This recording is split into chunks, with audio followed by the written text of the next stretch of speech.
मोक्षमार्गस्य नेतारं भेत्तारं कर्मभूभृतां ज्ञातारं विश्वतत्त्वानां वन्दे तद्गुणलब्धये वन्दे तद्गुणलब्धये। आचार्य उमास्वामी विरचित तत्वार्थ सूत्र मोक्षशास्त्र आपण बघतोय। त्याच्यामध्ये 33 नंबरचं सूत्र आहे नैगम संग्रह व्यवहारर्जु सूत्र शब्द समभिरूढैवं भूता नयाहा। हे 7 प्रकारचे नय इथं सांगितलेत। कुठले कुठले आहेत? आपलं हे सूत्र संपेपर्यंत हे नय सगळ्यांचे पाठ व्हायला पाहिजेत हां। नैगम संग्रह व्यवहार रुजु सूत्र शब्द समभिरूढ एवंभूत असे हे 7 नय आहेत। तर आता नय कशाला म्हटलेलं आहे? काल आपण जे बघितलं त्याचं थोडक्यात बघूया। पहिल्यांदा प्रमाण, प्रमाण कशाला म्हटलेलं आहे आणि नय कशाला म्हटलेलं आहे?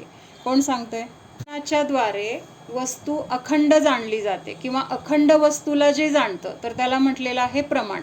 आणि प्रमाणाने जाणलेल्या अखंड वस्तूमध्ये एका वेळेस अनेक धर्म आहेत, तर त्या अनेक धर्मापैकी एका धर्माला सांगणं किंवा धर्म म्हणजेच त्याचं दुसरं नाव काय आहे?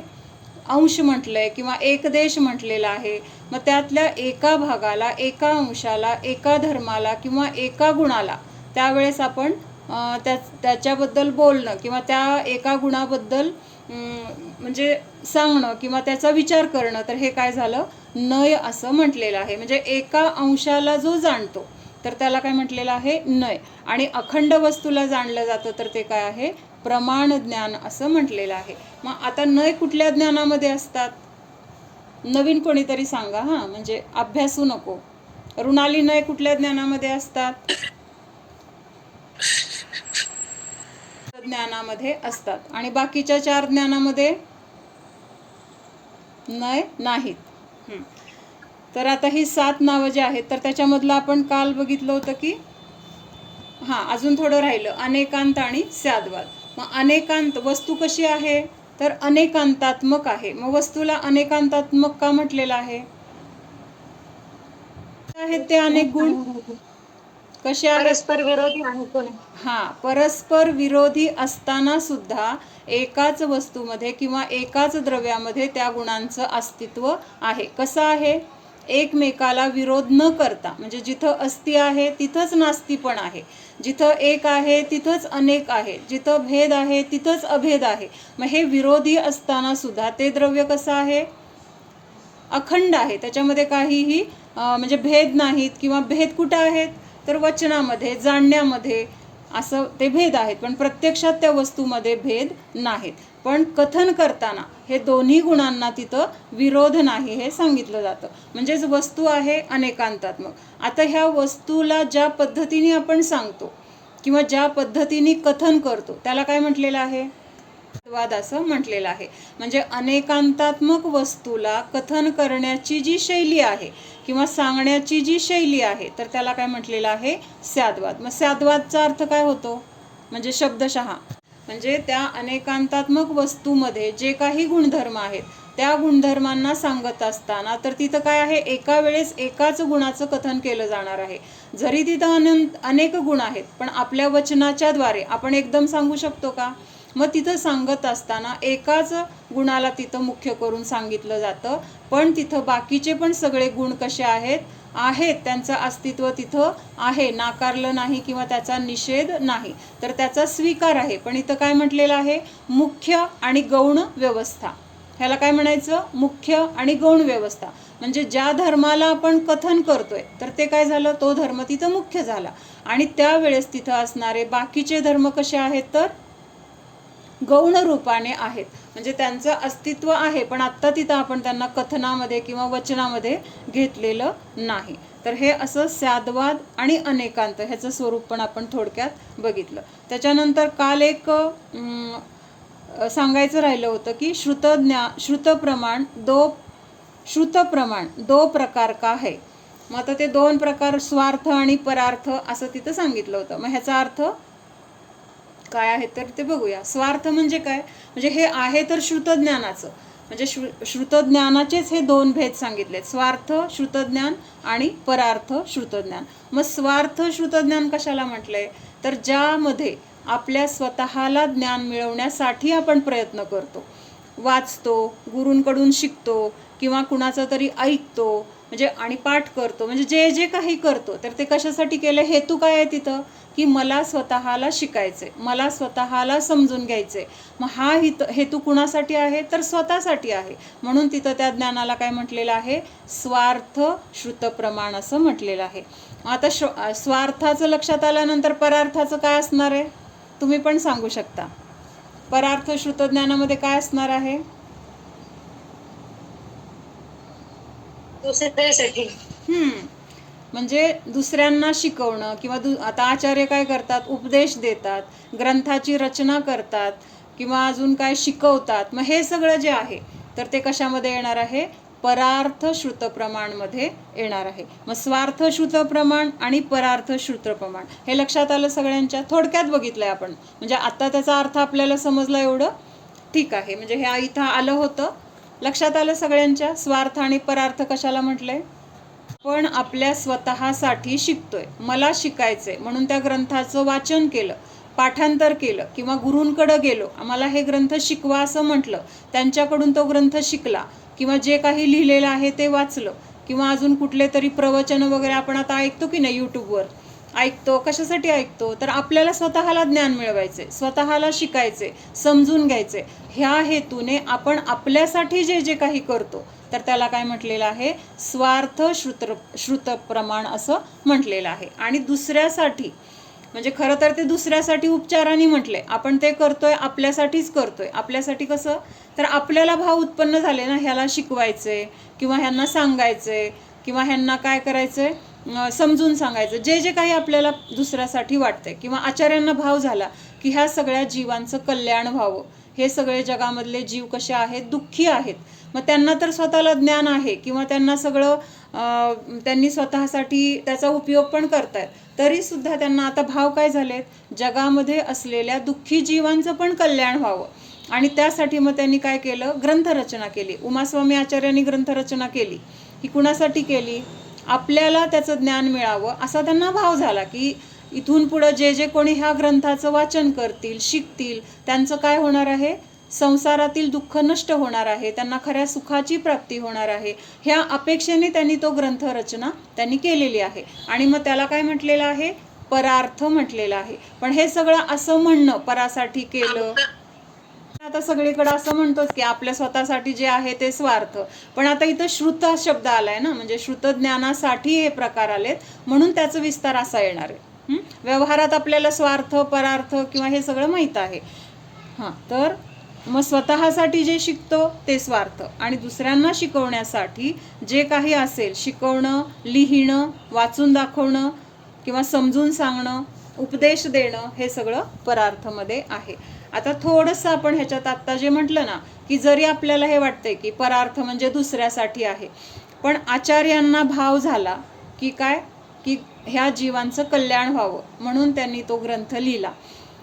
पण हा त्यांच्या ग्रंथ लिहिला त्यांनी दुसऱ्यासाठी असं उपचाराने म्हटलं गेलं, पण त्यांनी तो ग्रंथ त्यांच्या मनामध्ये ते भाव उत्पन्न झाले म्हणून त्यांनी ते केलं. लक्षात येते का, म्हणजे आतली बाजू जर बघायची म्हटली किंवा दुसरी बाजू, त्याची दुसरी साईड जर बघायला गेलं तर त्यांना भावाला दुसऱ्यांसाठी लिहावं किंवा दुसऱ्यांचं कल्याण व्हावं म्हणून हे लिहिणं गरजेचं आहे.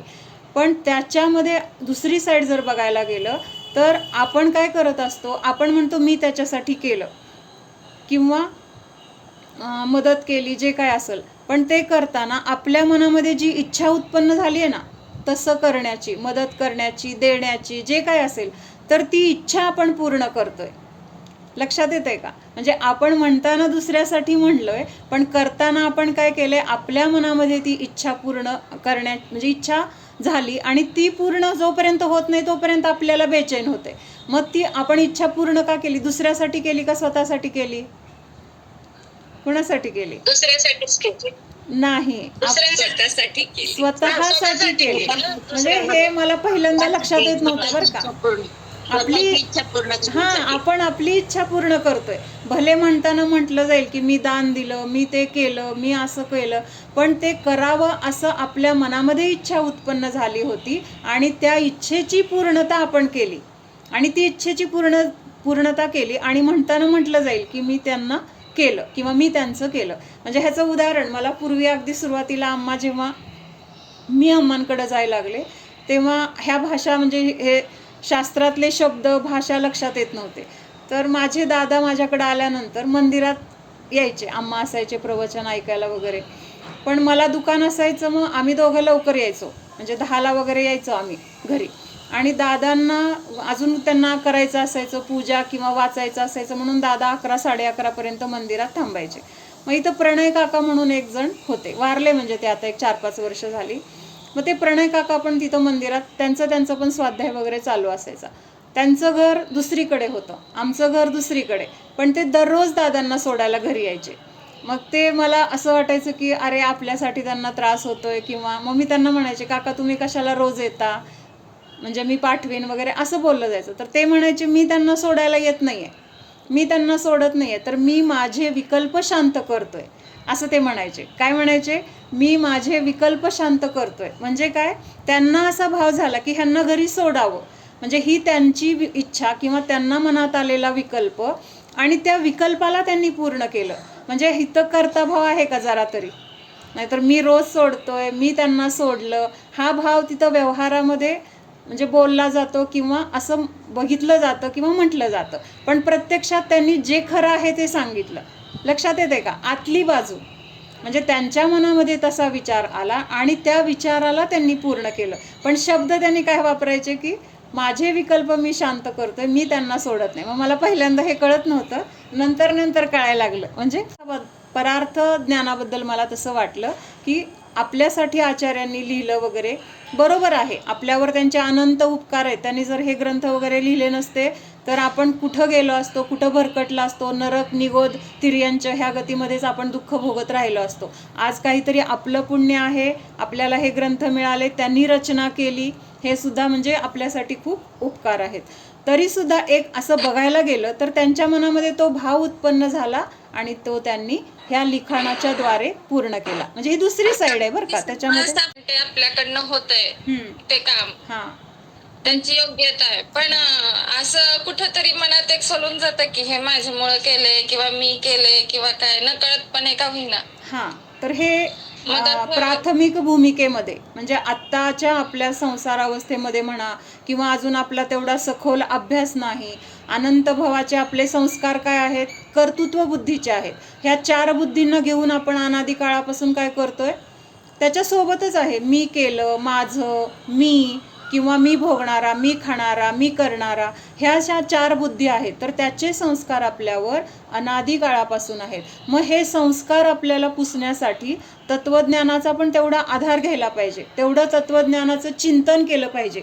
तर हे संस्कार काय होणार आहेत, आपोआप नष्ट होणार आहेत. म्हणजे ही कर्ताबुद्धी कधी आपली नष्ट झाली हे आपल्याला पण कळणार नाही, इतकं ते तत्वज्ञानामध्ये काय आहे, तर तेवढं त्याचं सामर्थ्य आहे की ते तत्वज्ञान आपण सतत चिंतन केलं किंवा त्याच्या तत्वज्ञानाच्या सानिध्यात राहिलो. आता ते काका कसं म्हणायचे, म्हणजे त्यांची व्यवहारातली भाषा सगळी अशीच होती, म्हणजे कुठंही कर्ता भाव नव्हता, मी कोण करणारा, त्यांचं होतं त्यांना मिळालं. म्हणजे त्यांच्याकडे सतत पंडित लोक यायचे, त्यांच्याकडे सगळी सोय केली जायची, जेवणाची, राहण्याची, कमी जास्त काय असेल त्यांना आणून सोडायचं, नेऊन पोचवायचं, म्हणजे जिथून ते येणार आहेत तिथून पण आणण्याची सोय, तिथं परत पोचवण्याची सोय, हे सगळं त्यांच्याकडे अगदी मुख्यतेने त्यांच्याकडून केलं जायचं. आणि त्यांना आपण असं कधी कौतुक केलं की मी कोण करणारा, त्यांची योग्यता होती ते झालं. म्हणजे कुठंही तिथं कर्तृत्व घेत नव्हते किंवा त्यांना अंतरंगातून तसे भावच होत नव्हते, दाखवायसाठी सुद्धा नाही आहे. मग ही अंतरंगातून ही जी कर्ताबुद्धी त्यांची नष्ट झाली होती, त्याला कारण काय आहे, तर सतत ज्ञानाभ्यास, सतत स्वाध्याय, सतत चिंतन, सतत ज्ञानीच्या किंवा गुरूंच्या सानिध्यामध्ये राहणं, आणि त्या प्रभावामध्ये आपलं हे कर्तृत्व किंवा कर्ताबुद्धी, एकत्व, ममत्व बुद्धी, हे सगळं काय होतं, आपोआप नष्ट होतं, करावं लागत नाही. माझं नाही म्हटल्यानंतर आपल्याला तिथं सोडण्यासाठी प्रयत्न करावे लागत नाहीत, ते सहज काय होतं, सुटलं जातं. लक्षात येते का? सोडणं आणि सुटलं जाणं ह्या 2 गोष्टीमध्ये फरक आहे. करणं आणि केलं जाणं ह्या 2 गोष्टीमध्ये फरक आहे. मग केलं जाणंमध्ये सहजता आहे, तिथं कर्तृत्व नाही आहे, आणि केलं म्हणणं ह्याच्यामध्ये काय आहे, कर्ताबुद्धी आहे. मग ही कर्ताबुद्धी आता सुरुवातीला आपल्याला हे माहीतच नव्हतं की मी परद्रव्याचं करणारा नाही आहे, मीच करणार आहे, माझ्याशिवाय कसं होणार असं आपल्याला अगदी पक्क वाटत होतं की नाही. पण जेव्हा आपल्याला धर्माच्या सान्निध्यात आलो तेव्हा लक्षात आलं, अरे आपण परद्रव्याचं करणारा नाही. कमीत कमी हे ज्ञान झालं. आता ते ज्ञान जे झालेलं आहे ते श्रद्धारूपाने आपल्याला परिवर्तित करायचे, आणि ते परिवर्तित करण्यासाठी ते ज्ञान आधी पक्क होणं गरजेचं आहे. ज्ञान पक्क झाल्यानंतर श्रद्धा परिवर्तित व्हायला वेळ लागत नाही. अजून आपलं ज्ञान कच्चं आहे, काय आहे, डळमळीत आहोत म्हणून, किंवा पूर्वीचे संस्कार असल्यामुळे ते पक्क होत नाही आहे. त्यामुळं परत परत असे भाव येतात, मीच केलं की दुसरं कोणी केलं, मीच करणार दुसरं कोण करणार. म्हणजे तिथं स्वतःला कर्तृत्व घेण्याचे हे संस्कार आपले अनादी काळापासून आहेत, आणि ते संस्कार नष्ट करण्यासाठी हे तत्वज्ञान किंवा वस्तूचं स्वरूप हे समजून घेणं गरजेचं आहे. मग त्याच्यामध्ये आता आपण काय बघतोय तर नैगमनय. असं नैगमनय कशाला म्हणतात? मग काल आपण नैगमनयाचं जे काही बघितलं तर त्याचं थोडक्यात कोण सांगेल, कशाला म्हटलंय नैगमनय? कल्प वगैरे असं म्हणलं तर लक्षात येणार नाही. तुला जे समजलंय त्याचा अर्थ ते सांग. पूर्ण झालेलं नाही अजून शिजतो. हा, हे उदाहरण झालं. मला काय म्हणायचं, थोडं अंश नैगमनयाचा विषय किंवा हे उदाहरण झालं. गावाला जाणार आहे पण गावाला चाललोय म्हणून सांगणे. हा नैगमनय म्हणजे त्याचं उदाहरण झालं नैगमनयाचं.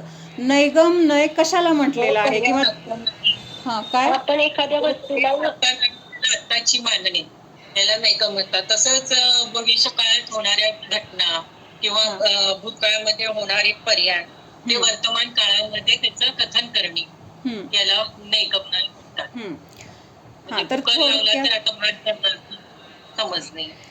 तर थोडक्यात काय म्हणायचं की नैगमनय ह्याचा विषय काय आहे, सत आणि असत पदार्थ.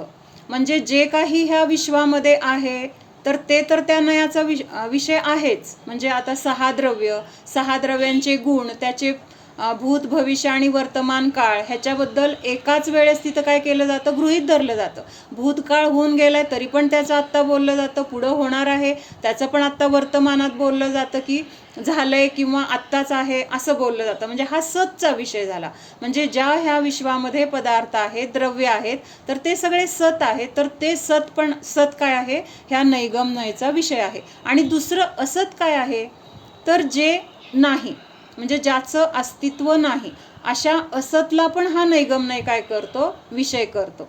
म्हणजे सतला विषय करणं हे तर त्याचं अस्तित्व आहे म्हणून केलं म्हणता येईल. पण ज्याचं अस्तित्वच नाही, ज्याचं काय आहे तिन्ही काळामध्ये जे नाहीच ह्या विश्वामध्ये, तर अशा गोष्टींना पण काय केलेलं आहे, ह्या नैगमनयामध्ये गर्भित केलेलं आहे. किंवा असं बोलणं ह्याला काय म्हटलेलं आहे, नैगमनय असं म्हटलेलं आहे.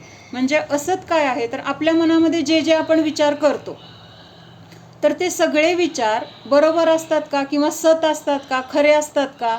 असं म्हटलं ना की मी डॉक्टर झाले असते तर बरं झालं असतं.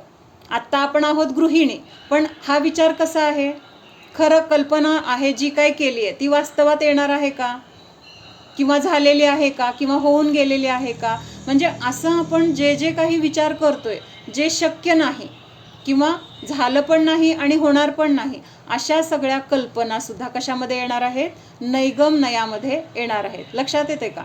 मला काय बांधायचं आहे, महाल बांधायचा आहे. कुठं बांधायचं आहे, आकाशात बांधायचं आहे. कधी पूर्ण होणार, म्हणजे उदाहरणावरून पण आपल्याला तो नय आहे कुठला आहे हे लक्षात येईल. म्हणजे अशक्य गोष्ट आहे, कुणाला तरी शक्य आहे का हे बांधायचे. म्हणजे आता आपल्या घरं कशी असतात, घरांची रचना वीट, वाळू, सिमेंट, पाणी ह्या सगळ्यापासून, किंवा जे जे काही कामगार करणार आहे ते सगळं तसं मला आकाशामध्ये करायचे. कधी शक्य होणार आहे, भूतकाळात शक्य झालं असतं, आत्ता होणार आहे का भविष्य काळात होणार आहे, कदापि शक्य नाही आहे. म्हणजे ह्या विश्वामध्ये ही कल्पना कशी आहे, असत आहे, कधीही न होणारी आहे. मग अशा असत कल्पनांचा पण विषय नैगमनयाचा आहे. म्हणून काय म्हटलेलं आहे, सत आणि असत. आता लक्षात येतं, यामध्ये दोन्ही विषय आहेत. म्हणजे नैगमनय काय दाखवून देतो आपल्याला, ही पण आपल्याला आता लहानपणी शाळेमध्ये सांगायचे की नाही, आत्मवृत्त लिहा, नदीचे आत्मवृत्त, किंवा नदी बोलते. मग आता नदी कधी बोलणार आहे का, कुठल्या काळामध्ये नदी बोलणार आहे सांगा. भूतकाळात बोलत होती, आत्ता बोलती का भविष्यात कधी बोलल. अशक्य गोष्ट आहे. पण तिथं ती कल्पना करून आपण निबंध लिहित होतो की नाही? मग हा कशाचा विषय आहे? नैगमनयाचा विषय आहे. डोंगर बोलतोय, वृक्ष बोलतोय, किंवा अजून काय जे जे काही आपण असे आत्मवृत्त ज्या निर्जीव वस्तू आहेत तर त्यांच्याबद्दल आपल्याला जे जे काही असे विषय दिले जायचे तर ते सगळं काय आहे तर नैगमनयाचा विषय आहे.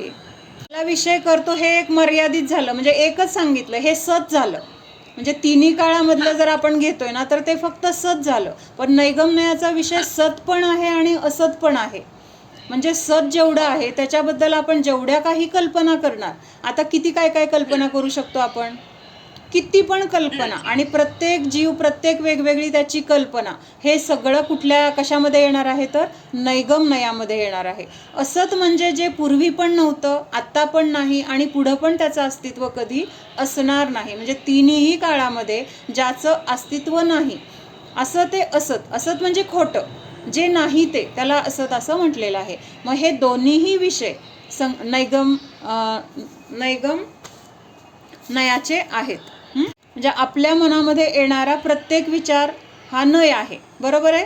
म्हणजे आता ज्या ज्या गोष्टीबद्दल आपण विचार करतोय तर ते काय आहे? नय आहे, बरोबर आहे? म्हणजे नय आलो झाडून काढायचे, म्हणजे ते घर स्वच्छ करण्याचा एक विचार, म्हणजे ते काय झालं? एक घराच्या स्वच्छतेचा विचार, एक विचार झाला. म्हणजे असं प्रत्येक मनामध्ये येणारा जो विचार आहे तर तो नय झाला. त्याच्यानंतर एखाद्या व्यक्तीला आपण काय म्हणतो की ही व्यक्ती चांगली आहे.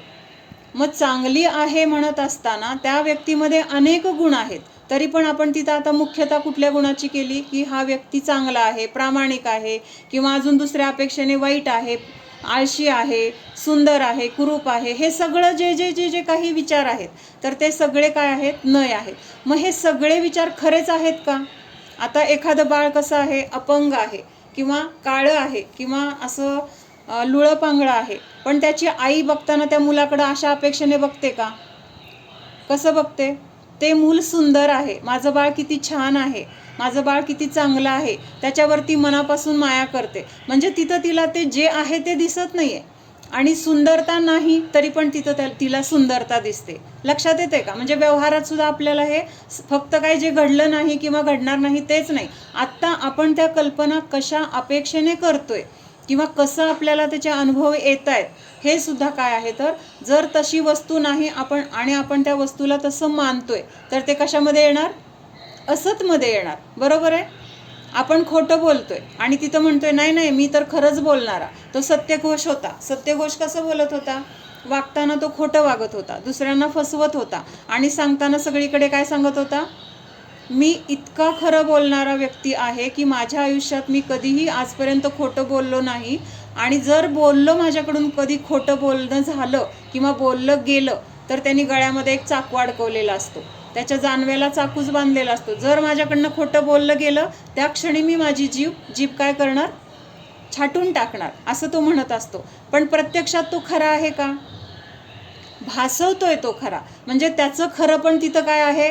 असत आहे. लक्षात येते का? म्हणजे आपण सत आणि असत दोन्ही पद्धतीने जगतोय आत्ता. लक्षात येते? आणि हे जे सत किंवा असत आहे ह्या दोन्हीला विषय जो नय करतो तर त्याचं नाव काय आहे? नैगमनय आहे. म्हणजे फक्त आपण मर्यादित कधी कधी आपलं चिंतन होतं. आपलं चिंतन ना सगळ्या रोजच्या जीवनामध्ये पण ते लागलं पाहिजे. काय म्हटलं आता? सत असत. मग जे पूर्वी झालं नव्हतं, जे आत्ता नाही आणि पुढं होणारच नाही असं म्हणलं तर तो विषय आपल्या ह्याच्यातून फक्त कल्पनेतच राहिला.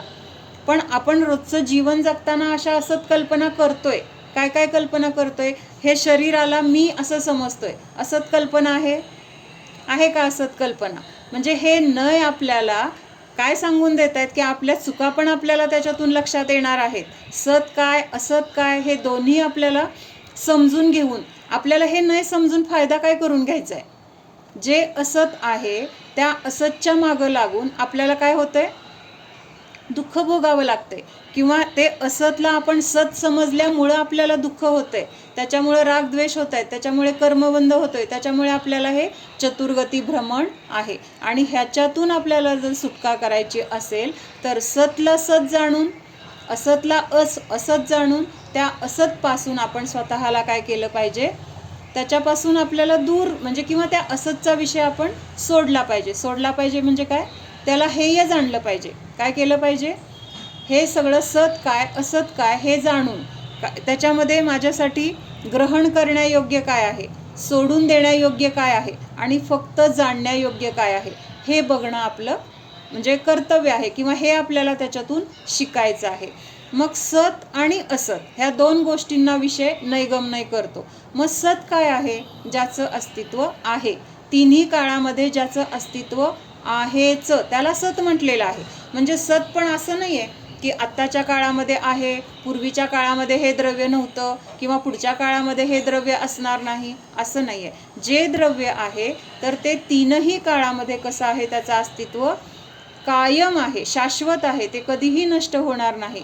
मग जे नष्ट होणार नाही त्याच्या आश्रयाने जर आपण राहिलो तर आपल्याला तिथं दुःख होणार नाही. आता आपल्याला दुःख होण्याचं कारण एकच आहे. काय आहे तर आपण असतला बघतोय, असतला आपण सत समजतोय आणि त्या असतला धरतोय आणि ते असत नष्ट होते तेव्हा आपल्याला दुःख होतंय. मग असत आत्ता आपल्या जीवनामध्ये काय आहे तर ज्या ज्या पर्याय उत्पन्न होत आहेत ना, पर्याय, आता हे थोडंसं काय आहे सतमधलं असत. आता जे आपण कल्पना रूपाने बघितलं ते असत वेगळं. काय म्हणायचं लक्षात येते का, म्हणजे आकाशातला महाल हे काय आहे, कल्पनेतलं असत आहे, म्हणजे ते प्रत्यक्षात कधीच नाही. पण आता ही जी पर्याय म्हणतो ना आपण की बालपण, तरुणपण, वृद्धपण ह्या पर्याय आहेत, ह्या पर्याय त्या एका क्षणापुरत्या किंवा एका समयामध्ये त्या पर्यायाचं अस्तित्व आहे. म्हणजे ती पर्याय एका समयापुरती काय आहे, सत आहे, पण ती नियमाने नष्ट होणार आहे. काय होणार आहे, नियमाने नष्ट होणार आहे. म्हणून त्या पर्यायाला काय म्हटलेलं आहे, असत म्हटलेलं आहे. आणि त्या पर्यायाचा जर विषय आपण त्या असत पर्यायाला जर आपण सत मानून बसलो तर मग आपल्याला तिथं काय होणार आहे, दुःख होणार आहे. म्हणून त्या पर्यायामध्ये असलेलं द्रव्य काय सांगितलंय, त्या पर्यायामध्ये असलेलं द्रव्य सत आहे, पण त्या द्रव्याची पर्याय ही असत आहे. कळतंय का. मग त्या पर्यायाला न बघता त्या पर्यायाचं जे द्रव्य आहे तर त्या द्रव्याकडे आपली दृष्टी असणं हे आपल्या सुखाचं कारण आहे. आणि त्या पर्यायाकडं बघणं, पर्यायाकडं बघून रागद्वेष करणं, इष्ट अनिष्ट भाव करणं हे आपल्या दुःखाचं कारण आहे. आणि रागद्वेष आपल्याला पर्यायाकडं बघूनच होतात, द्रव्याकडं बघून होत नाहीत. काय झालं, वस्तू खराब झाली की तिथं वाईट वाटलं. वस्तू खराब झाली म्हणजे काय झालंय, जी पहिली चांगली पर्याय होती ती पर्याय आता नष्ट झाली आणि तिथं काय झाली, ही खराब पर्याय उत्पन्न झाली. मग ती चांगली पर्याय असावी असे आपले भाव आहेत, पण पर्याय कायम राहणार आहे का, पर्याय कायम राहणार नाही, ती बदलणारच आहे. म्हणून पर्यायाकडे न बघता त्या द्रव्याकडे जर दृष्टी असेल तर तिथं आपल्याला ती पर्याय खराब झाली म्हणून वाईट वाटणार नाही किंवा नवीन पर्याय चांगली झाली म्हणून तिथं आपल्याला आनंद वाटणार नाही. कारण जरी आत्ता ती पर्याय चांगली वाटत असली तरी ती पण पर्याय नष्ट होणार आहे. त्यामुळं त्या पर्यायाकडे न बघता त्याच्यामध्ये जे शाश्वत द्रव्य आहे त्या शाश्वत द्रव्याला, त्या सद्द्रव्याला जर विषय केला, त्या सद्द्रव्याला त्याच्याकडे बघून आपण म्हणजे दृष्टी ठेवली तर आपल्याला तिथं दुःख होणार नाही. उदाहरण नेहमीचं आपलं सोन्याचं. नवीन दागिना करून आणला, कसा आहे, अगदी चकाकतोय, म्हणजे इतका छान वाटतोय किंवा बघायला किंवा लोकांनी त्याच्याकडे बघून कौतुक केलं ते पण छान वाटतंय. म्हणजे ती पर्याय आहे ना, आत्ता जी काही नवीन त्याचं बनवून आणलंय ती त्याची पर्याय आहे. आणि त्या पर्यायाकडे बघून काय झालं, आपल्याला आनंद झाला, खूप छान आहे. आणि मग थोड्या दिवसांनी काय झालं, ती चकाकी त्याची निघून गेली आणि आता ते कसं झालंय, आता चकाकी नसल्यामुळं थोडंसं काळपट वाटतंय किंवा जुनं वाटतंय. मग आता आपल्याला ते बघून वाईट वाटतंय, तेव्हा किती छान होतं. मग हे पर्यायाकडे बघितल्यामुळं ते आपल्याला वाईट वाटतंय. पण त्या दोन्हीमध्ये ते सोनं, त्याच्यामध्ये काही फरक पडलाय का, त्या सोन्याची किंमत कमी झाली आहे का किंवा ते सोनं नष्ट झालंय का, पर्याय चांगली होती ती नष्ट झाली. सोनं तर कसं आहे, ध्रुव रूपाने शाश्वत रूपाने आहेच.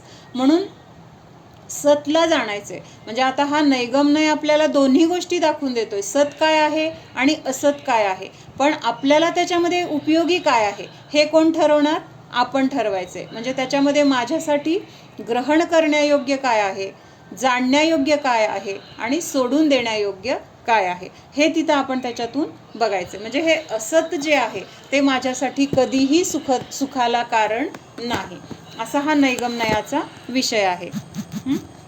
हां, नैगम नयाला पहिलं स्थान का दिलं? आता हे 7 जे नय बघितले आपण, त्याच्यामध्ये पहिल्यांदा नैगम नयच का ठेवला? दुसरा कुठला नय का नाही ठेवला? तर याचा विषय सर्वात मोठा आहे. म्हणजे बाकीचे जे अजून 6 नय आहेत, तर त्या 6 नयांमध्ये सगळ्यात मोठा विषय ह्या नैगम नयाचा आहे, म्हणून त्याला पहिलं स्थान दिलेलं आहे. मग ह्याचा विषय काय आहे? संपूर्ण विश्व जे सत आहे आणि जे असत, म्हणजे जे कल्पना मात्र आहे, असा सत आणि असत असा दोन्ही विषय ह्या नैगम नयाचा आहे. म्हणजे काय सांगितलंय? आणि आकाश में महल बनाना किंवा अनिष्पन्न कार्य को निष्पन्नवत उपचार करना, म्हणजे अजून ते कार्य झालेलं नाहीये, होणार आहे. जसं आपण काल म्हटलो की 6 महिन्याने आपण घर बांधायला सुरू करणार आहे, पण आत्ताच म्हणतो की घर बांधतोय. तर तसं निष्पन्न झालेलं नाही, तरी सुद्धा त्याला निष्पन्न झालं असं सांगणं. त्याच्यानंतर आकाश का फूल, गधे के सिंग, असं हे सगळं काय आहे? तर असत कल्पना सुद्धा ह्या नैगम नयाचा विषय आहे. नैगम नय सत असत दोनों को विषय बनाता है. संकल्प विकल्प ग्राही है, म्हणजे जे जे संकल्प आहेत, जे जे विकल्प आहेत, म्हणजे आता आपण जेवढे संकल्प आणि विकल्प कशाला म्हटलं? संकल्पाचा अर्थ काय आणि विकल्पाचा अर्थ काय? कोण सांगते? करणे हा विकल्प. हा, हे लक्षात ठेवा. आता काय सांगितलंय? संकल्प म्हणजे त्यामध्ये माझेपणाचा भाव करणे. हा, माझेपणाचा, मीपणाचा भाव. तर हे काय झालं? संकल्प. हे शरीर म्हणजे मी, हा संकल्प आपण अनादी काळापूर्वी केलेला आहे आणि म्हणजे ते कसं आहे? पक्क झालेलं आहे. मग हा संकल्प झाला. आणि मग ह्या शरीराला जे चांगलं वाटतंय, जे नको वाटतंय, त्याच्यामध्ये इष्ट अनिष्ट कल्पना, किंवा माझं शरीर निरोगी आहे, माझं शरीर रोगी आहे, असं जे जे शरीराबद्दलचे इष्ट अनिष्ट विकल्प, जे भाव आहेत, त्याला काय म्हटलेलं आहे? विकल्प. म्हणजे व्यवहारात आपण संकल्प विकल्प म्हणतो ते वेगळे, पण इथं संकल्प म्हणजे मी आणि माझेपणाचा भाव, आणि त्या मीबद्दल किंवा ज्याच्यामध्ये आपण संकल्प केलेला आहे त्याच्याबद्दल इष्ट अनिष्ट भाव किंवा त्याच्याबद्दल राग द्वेष, हे सगळं काय आहे? विकल्पमध्ये येणार. हां, तर इथं आता काय सांगितलंय की ह्या नैगम नयामध्ये संकल्प आणि विकल्प ह्या दोन्हींना पण काय केलेलं आहे? घेतलेलं आहे. म्हणजे त्या वस्तू प्रत्यक्षात आपण केल्या नाही केल्या ठरवतो खूप वेळेला. मला आज एवढं सगळं काम, हे काम करायचे, लिस्ट केली, मग केली म्हणून ते कामं आपल्याकडून समजा झाली नाहीत, पण विकल्प आपल्या डोक्यामध्ये आला की नाही? घर स्वच्छ करायचे, काय रंग द्यायचा आहे, किंवा अजून काय अजून जिथल्या तिथं वस्तू ठेवायच्यात, वस्तूंची स्वच्छता करायची, सगळं ठरवलं आणि प्रत्यक्षात ते एक पण काम आपल्याकडून झालं नाही. मग तिथं काय झालं? काम नाही झालं, पण डोक्यामध्ये विकल्प आपण केले की नाही ते? मग अशा सगळ्या संकल्प आणि विकल्पांना पण हे नैगम नय काय करतो? विषय करतो, किंवा हे सगळं त्याच्यामध्येच गर्भित आहे. संकल्प विकल्प ग्राही है. इसका दूसरा नाम ज्ञाननय है. कशाला म्हटलंय ज्ञाननय? आता हे जे आपण मनामध्ये विकल्प करतोय, संकल्प ज्या केलेल्या गोष्टी आहेत त्याच्याबद्दल आपल्याला जे जे विकल्प येत आहेत, राग द्वेष किंवा त्याच्याबद्दलचे काही आपण असं करू तसं करू असे भाव, तर हे सगळे संकल्प विकल्प आपल्या ज्ञानामध्ये होत आहेत. कळतंय का? अगोदर ठरवलं की मी आज कुकरमध्ये डाळ भात कुठलं लावणार आहे, किती लावणार आहे, हे डोक्यामध्ये आपण काय केलं? संकल्प केला, आणि मग प्रत्यक्षात कृती केली किंवा नाही हा भाग वेगळा आहे. तर मनामध्ये किंवा आपल्या डोक्यामध्ये हा आपण जो विचार केला, तर तो विचार कुठं आहे? ज्ञानामध्ये आहे. लक्षात येते का? म्हणून त्या विचारांना काय म्हटलेलं आहे? ज्ञाननय म्हटलेलं आहे.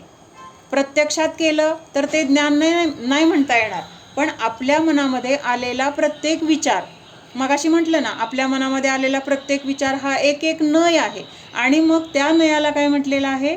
तो विचार ज्ञानामध्ये झाला, म्हणून त्याला ज्ञाननय असं म्हटलेलं आहे. मग असे ज्या विषयाला म्हणजे जो विषय ज्याचा आहे तर त्याला तसे नय म्हटलेलं आहे. आता ज्ञानामध्ये जे विचार करतो त्याला ज्ञान नय म्हटलेलं आहे. ज्या वस्तूबद्दल विचार आहे किंवा ती वस्तू, तर त्याला अर्थ नय म्हटलेला आहे. त्या वस्तूला जाणायचंय, मग ती वस्तूबद्दलचे विचार काय झाले? अर्थ नय म्हटलं जाईल. किंवा त्याच्याबद्दलचे जे शब्द आहेत तर ते शब्द नय म्हटले जातील. म्हणजे असं थोडंफार तिथं अजून परत सांगितलेलं आहे. सत असत दोनों को विषय बनाता है, संकल्प विकल्प ग्राही है, इसका दूसरा नाम ज्ञाननय है. भूतनैगमनय, आता परत ह्याच्या इथं 3 विषय केलेले आहेत. भूतनैगमनय, वर्तमान नैगमनय आणि भावी नैगमनय. लक्षात येते का? आता ह्या नैगमनयाचे पण आणखीन पुढे जाऊन काय केलेलं आहे, 3 विभाग केलेत. म्हणजे कुठल्या काळामधले ते विचार असतील, कुठल्या काळामध्ये घडलेल्या त्या गोष्टी असतील, घडणार असतील, घडत असतील, तर त्या अपेक्षेने त्यांचे नय त्या नावाचे नय केलेले आहेत. भूतकाळात घडलेला असेल भूतनैगमनय, वर्तमानात असेल वर्तमान नैगमनय आणि भावी असेल तर भावी नैगमनय. आता भूतनैगमनय, तांदूळ निवडतोय, सांगतोय, भात करतोय. वर्तमान नैगमनय, पंचकल्याणक, कहेंगे आज आदिनाथ को वैराग्य हो गया. आता सूक्ष्मता थोडी लक्षात घ्या. काय सांगितलंय?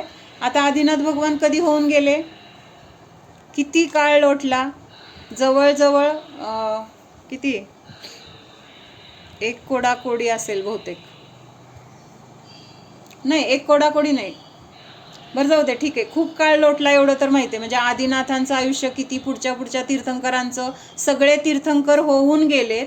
आता महावीर भगवंतांचं पण निर्वाण झालेलं आहे. आणि आता समजा एखाद्या मंदिरमध्ये पंचकल्याणिक आहे तर त्या दिवशी काय म्हणतो आपण, आज आदिनाथ भगवंतांचं तपकल्याणक झालं किंवा आज त्यांना वैराग्य झालं. मग घडलंय कधी? घडलंय खूप काळापूर्वी, पण आज त्याचा आरोप आपण वर्तमानामध्ये केला म्हणून तिथं त्याला वर्तमान नैगमनय असं म्हटलेलं आहे. भावी नैगमनय, अनिष्पन्न कार्य को निष्पन्न का व्यवहार करना, म्हणजे पुढं होणार आहे त्याला आत्ताच आपण झालंय असं म्हणतो. प्रस्थ लाने जंगल जा रहा हूँ, जंगल जाके लकडी काटना है, प्रस्थ बनाना है, फिर लाना है. मग आता तिथं काय सांगितलं, प्रस्थ म्हणजे काय, लाकडाला प्रस्थ म्हटलं जातं बरं का, म्हणजे लाकडाच प्रस्थ म्हणजे लाकूड. मग आता काय म्हणतो की कुठं चाललाय, तर जंगलात चाललोय लाकडं आणायला. मग आता जंगलात जाऊन नुसतं लाकूड उचलून आणणार आहे का तो, तोडून वगैरे नीट करून व्यवस्थित त्याचं पेंडी बांधून मग आणणार. पण तिथं म्हणणार काय, लाकूड आणायला चाललोय, पण प्रत्यक्षात ते लाकूड झाडाला आहे, ते झाड तोडणार, त्याचे परत लहान लहान तुकडे करणार, जेवढे पाहिजे तेवढे एकत्रित करून परत त्याला बांधणार आणि मग घेऊन येणार. मग तिथं एवढ्या सगळ्या क्रिया आहेत, पण तिथं डायरेक्ट म्हटलं जातं की जंगल प्रस्थ लाने जा रहा हूँ. पुढचा नय बघूया पुढचा नय. हा नय आहे संग्रह नय. आता नैगमनय हा सगळ्यात मोठा आहे किंवा त्याच्यामध्ये सत असत आहे सगळं. मग आता पुढचे विषय काय करतायत, त्याच्यामध्ये भेद करतायत किंवा त्याच्यामध्ये कुठंतरी लिमिटमध्ये मर्यादा, असं तिथं पुढच्या नयांचे विषय कमी होत चाललेत. आता संग्रह नय कशाला म्हटलेला आहे, जो समस्त वस्तुओं को तथा समस्त पर्यायों को संग्रह रूप करके जानता है तथा कहता है सो संग्रह नय है. म्हणजे आता आवाज ब्रेक होत, सत द्रव्य इत्यादी. म्हणजे आता इथं काय लक्षात आलं, संग्रहनयाचा विषय काय असणार आहे की आपण बघितलं होतं नैगमनय सत आणि असत दोन्हीला विषय करतो आणि संग्रहनय फक्त सतला विषय करतो. म्हणजे इथं कट काय झालंय, असतचा सगळा विषय कट झाला. त्याचं वर्णन सांगतो. म्हणजे जे आपण असत कल्पना बघत होतो, आकाशातला महाल किंवा आपण असं होईल तसं होईल अशा कल्पना करत होतो, जे प्रत्यक्षात नाही ते असावं असं वाटत होतं, किंवा अशा ज्या कल्पनांच्या द्वारे तो नय काय म्हणजे तो नय आपल्याकडून म्हणजे होत होता किंवा तसा नय आपण तसे नय किंवा तसे विचार आपल्याकडून होत होते, तर ते सगळे विषय इथं कट झालेत. कुठले विषय, कल्पना किंवा ज्याचं अस्तित्व नाही असं सगळं काय झालं ह्या संग्रहनयामधून ते म्हणजे कट झालं किंवा ते संग्रहनयमध्ये तो विषय येणार नाही. काय सत आहे, 6 द्रव्य, 6 द्रव्यांचे म्हणजे जाती अपेक्षेने 6 द्रव्य, त्या 6 द्रव्यांचे संख्या अपेक्षेने अनंत द्रव्य, त्या अनंत द्रव्यांचे अनंत गुण, त्या अनंत गुणांच्या अनंत पर्याय, हे सगळं कुणाचा विषय असणार आहे, संग्रहनयाचा विषय असणार आहे. मुख्य फरक लक्षात आला, नैगमनय आणि संग्रहमध्ये काय फरक आहे, निम्मा तिथं विषय कट झालाय. संग्रहणेचा जो विषय होता ना त्यातला निम्मा असत पूर्ण कट झालं. इथं फक्त सतला जाणणार आहे. म्हणजे असं काय केलं आता तिथं मर्यादा, म्हणजे असतचा आपल्याला उपयोग नाही. ते का सोडलं गेलंय, म्हणजे आता आपण आपल्यासाठी थोडंसं विचार करायचा. असतचा आपण मगाशी बघितलं ना की असत काय आहे, असतच्या आश्रयाने आपण दुःखी होतो, किंवा असत म्हणजे असत पर्याय असेल किंवा जे प्रत्यक्षात येऊ शकत नाही अशा कल्पना करून आपण दुःखी होतो. त्याच्याबद्दल रागद्वेष करून आपण स्वतःला या संसारामध्ये अडकवतो. मग ते असत काय केलं, ह्या संग्रहनयाने कट करून टाकलेलं आहे. आणि जेवढं काही सत आहे तर त्या सतलाच इथं हा विषय करणार आहे किंवा केलेला आहे. संग्रहनय भेद सहित सब पर्यायों को अपनी जाति के अविरोध द्वारा एक मानकर सामान्यपणे सबको ग्रहण करने वाला नय है. म्हणजे जे काही द्रव्य आहेत त्या द्रव्यांच्या सगळ्या पर्याय, चांगल्या असतील, वाईट असतील, किंवा पूर्वी झालेल्या असतील, पुढं होणाऱ्या असतील, आत्ता वर्तमानात असतील, त्या सगळ्यांना तो काय करतो, ग्रहण करतो. कळतंय का? म्हणजे आता इथं पण भूतकाळ आहे, भविष्यकाळ आहे, वर्तमान काळ आहे. तिन्हीही काळ येणार, पण कशाबद्दल येणार, ज्याचं अस्तित्व आहे त्याच्याबद्दल.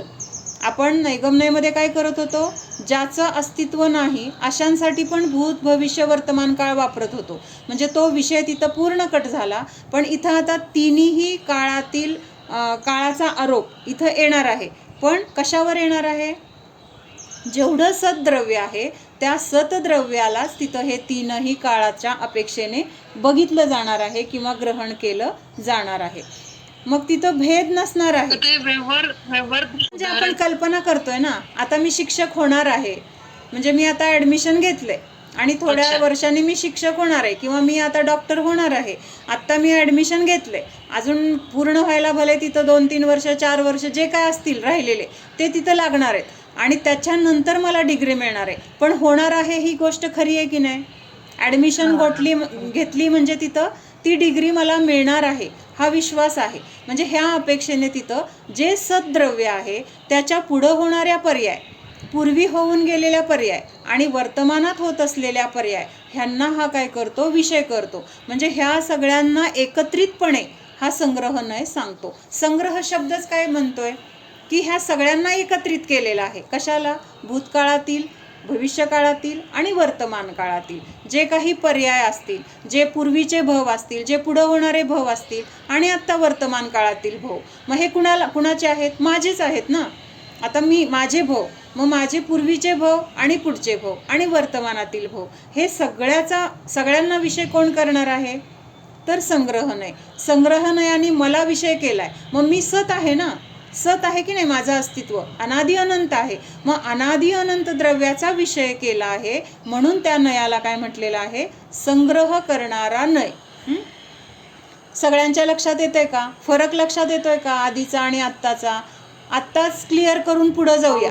थोडं कन्फ्युजन. द्रव्याचं अस्तित्व अनादि काळापासून आहे, अनंत काळ असणार आहे. अनादि काळ म्हणजे आता पूर्वी होऊन गेलेला काळ. आपले अनंत भव पूर्वी झालेले आहेत. आत्ताचा हा आपला वर्तमानातला भव, पण आधी झालेले अनंत भव हे कशात येणार आहेत? भूतकाळात म्हटले जातील, है की नाही? तो भूतकाळ होता आपला.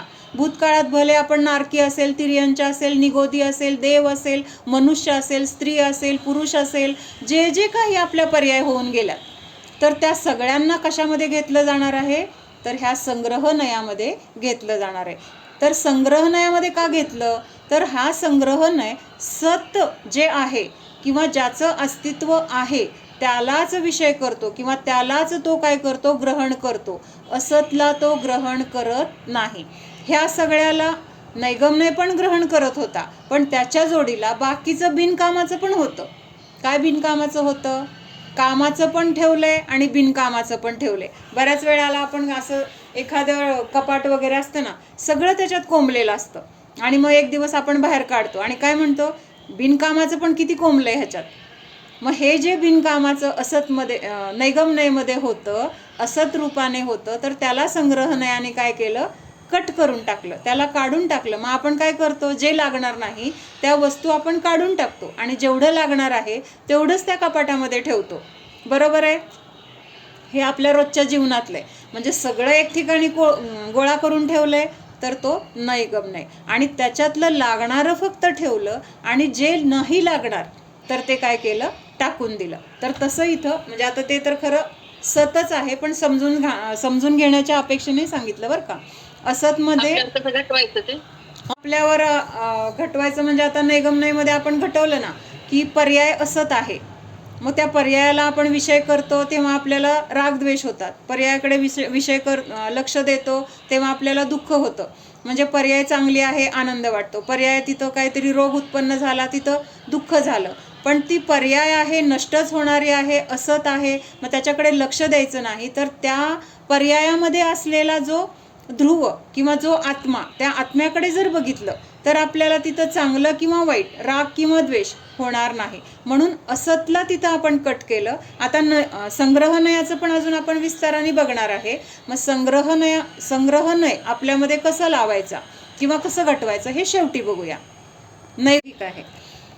हां, तर जे काही भूत, भविष्य आणि वर्तमान सगळ्या पर्याय, त्याचं जाती अपेक्षेने पण तिथं विरोध नाही आहे. म्हणजे चांगलं पण आहे, वाईट पण आहे, किंवा अजून काय आहे, हलकं पण आहे, भारी पण आहे, काही आत्ता गरजेचं आहे, काही पूर्वी गरजेचं होतं, पुढं लागल म्हणून ठेवलेलं आहे. असं सगळं पण कसं आहे, लागणारं ठेवले. जे बिनकामाचं आहे, अजिबातच उपयोग नाही, तर त्याचं काय केलेलं आहे, संग्रहनयाने निषेध केलेला आहे. असतचा इथं निरोध आहे. पण जे सत आहे त्याला सगळ्याला एक ठिकाणी ठेवून कसं ठेवलंय, अविरोधपणे. तिथं विरोध नाही आहे, कळलं का. मग तिथं काय आहे, जीव आहे, पुद्गल आहे, धर्म आहे, अधर्म आहे, आकाश आहे, सगळ्या द्रव्यांना तिथं काय केलेलं आहे, एका ठिकाणी त्यांनी काय केलेलं आहे, समावून घेतलेलं आहे. कळतंय का. आता इथं सगळे द्रव्य आले, संग्रहनयामध्ये काय आले, सगळे द्रव्य. का सगळे द्रव्य आले, सगळी द्रव्य सत आहेत. हा, अनादि अनंत आहेत. हा, ही सगळी द्रव्य सत आहेत, अनादि अनंत आहेत. भले त्यांचे गुण वेगळे आहेत, त्यांचे पर्याय वेगळे आहेत, त्यांचं सगळं क्षेत्र वेगळं असेल, पण हे सगळं वेगळं वेगळं असताना सुद्धा त्यांना एकत्रितपणे संग्रहनयाने काय केलेलं आहे, समावून घेतलेलं आहे. कसं केलेलं आहे, अविरोधपणे. तिथं त्याला समावून घेताना विरोध नाही आहे की जीवामध्ये ज्ञान आहे म्हणून जीव चांगला, पुद्गलाला काही समजत नाही, पुद्गल वाईट, असा तिथं भेद केलेला नाही. म्हणजे तिथं जाती वेगळ्या आहेत, गुण वेगळे आहेत, तरी सुद्धा तिथं कशा आहेत, ते अविरोधी एका ठिकाणी तिथं गृहीत किंवा गर्भित केलेले आहेत. गुण्या गोविंदाने त्यांनी ग्रहण केलेलं आहे. म्हणजे सगळ्यांना त्यांनी समावून घेतलंय. कुणी समावून घेतलंय, संग्रहनयाने समावून घेतलेलं आहे. सत, जगत की सब सत वस्तुओं को ग्रहण किया है, जग की सब वस्तू इसमें गर्भित है. मग आता संग्रहनयामध्ये आता पर पण आहे आणि अपर पण आहे. आता पर कशाला म्हटले, किंवा संग्रहनयाचे इथं दोन भेद केले. काय केले, परसंग्रहनय आणि अपरसंग्रहनय. आता हे कशाला म्हणतायत ते आपण बघूया. लक्षात येते का, जे जिथंपर्यंत समजतंय नाही समजत सांगा. म्हणजे पुढं जायचं आणि मागचं नाही समजलं असं नाही झालं पाहिजे. म्हणजे प्रत्येक नय आपल्याला क्लिअर होतोय का, समजतंय का, दोन्हीमधला फरक, त्या नयामध्ये काय होतं, ह्याच्यामध्ये काय कमी केलेलं आहे, किंवा जे आहे तर ते कसं आहे ते पण लक्षात आलं पाहिजे. संग्रहनयामध्ये आता द्रव्य म्हटलंय, पण सगळे सतद्रव्य म्हणत असताना त्या द्रव्यांची जाती वेगळी आहे की नाही. जीव द्रव्याची जाती वेगळी आहे, पुद्गल द्रव्याची जाती वेगळी आहे, धर्म अधर्म आकाश काल जाती वेगळी आहे. म्हणजे कुठल्या अपेक्षेने म्हणते, कळते का नेहा, जाती वेगळी आहे म्हटलंय म्हणजे आहे म्हणजे हा, जीव, हा, प्रत्येकाचे गुणधर्म वेगळे आहेत, प्रत्येकाचं क्षेत्र वेगळं असेल, प्रत्येकाचं परिणमन वेगळं वेगळं असेल. म्हणजे आता जीवाचं काय आहे, जाती, ज्ञान दर्शन ह्या स्वरूपाचा, ह्या जातीचा जीव आहे. पुद्गलाची जाती काय आहे, स्पर्श रस गंध वर्ण, हे त्याचं काय आहे. हा, मग आकाश द्रव्याचं काय आहे, अवगाहन. त्याच्यानंतर धर्मद्रव्य काय करतं, गतीमध्ये काय आहे तर ते निमित्त आहे. मग हे त्याचं काय आहे जातीती. त्याच्यानंतर अधर्मद्रव्य थांबण्यामध्ये निमित्त आहे. कालद्रव्य परिणमन करण्यामध्ये निमित्त आहे. म्हणजे हे प्रत्येकाचं कार्य वेगळं आहे, प्रत्येकाचं क्षेत्र वेगळं आहे. किंवा आता एक जीव जाती जरी आपण घेतली तर त्या जीवाचे किती प्रकार आहेत.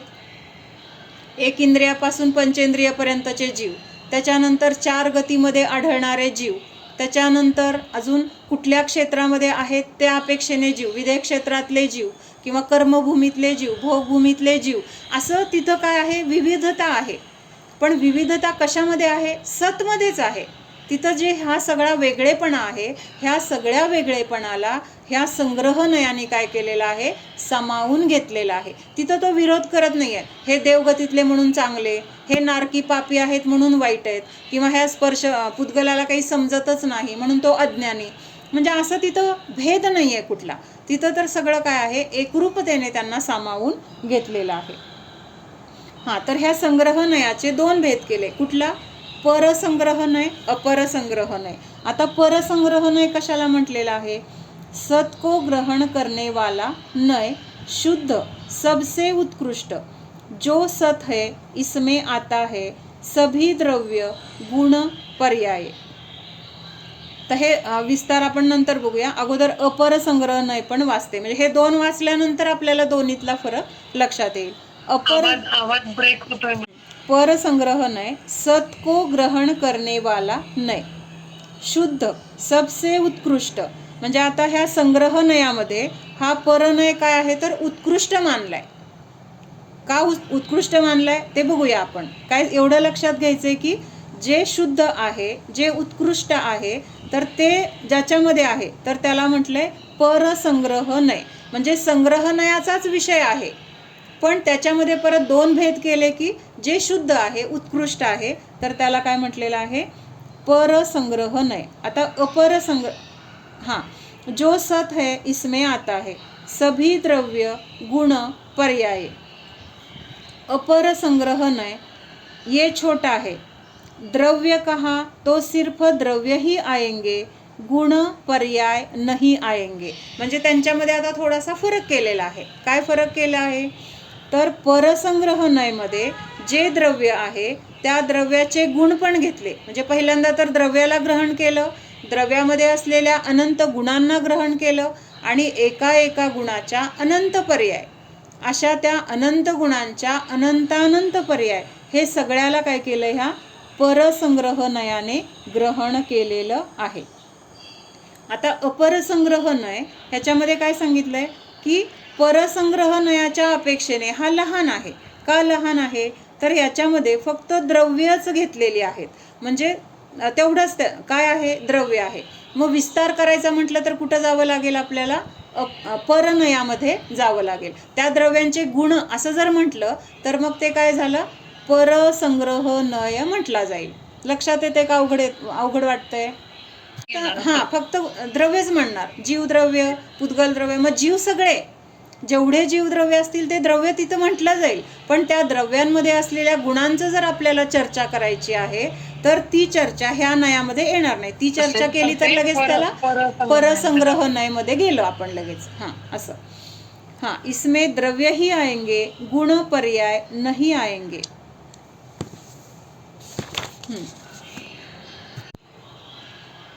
ओम सावधान जाणा, हा मी शुद्ध जीव आहे. जाणणारा आहे, मात्र जाणत आहे. जाणणे सोडून मी अन्य काहीही करणारा नाहीच. जाणा,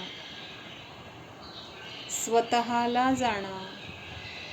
जो जाणतोय त्या जाणणाऱ्याला जाणा. आजपर्यंत पराला जाणले, शरीराला जाणले, संयोगाला जाणले, या परद्रव्यामध्येच एकत्व ममत्व केले. त्या परद्रव्याचा स्वतःला कर्ता मानले, भोगता मानले. आता या सर्वाहून भिन्न अशा आत्मस्वरूपाला जाणा. हे परद्रव्य, संयोग, शरीर मी नाही, माझे नाही, याच्यामध्ये असलेला संकल्प विकल्पच माझ्या दुःखाचे कारण आहे. जाणा हा मी परद्रव्य परभावापासून अत्यंत भिन्नच आहे. जाणा संयोग आणि संयोगी भाव मी नाही, माझे नाहीत निर्णय करा.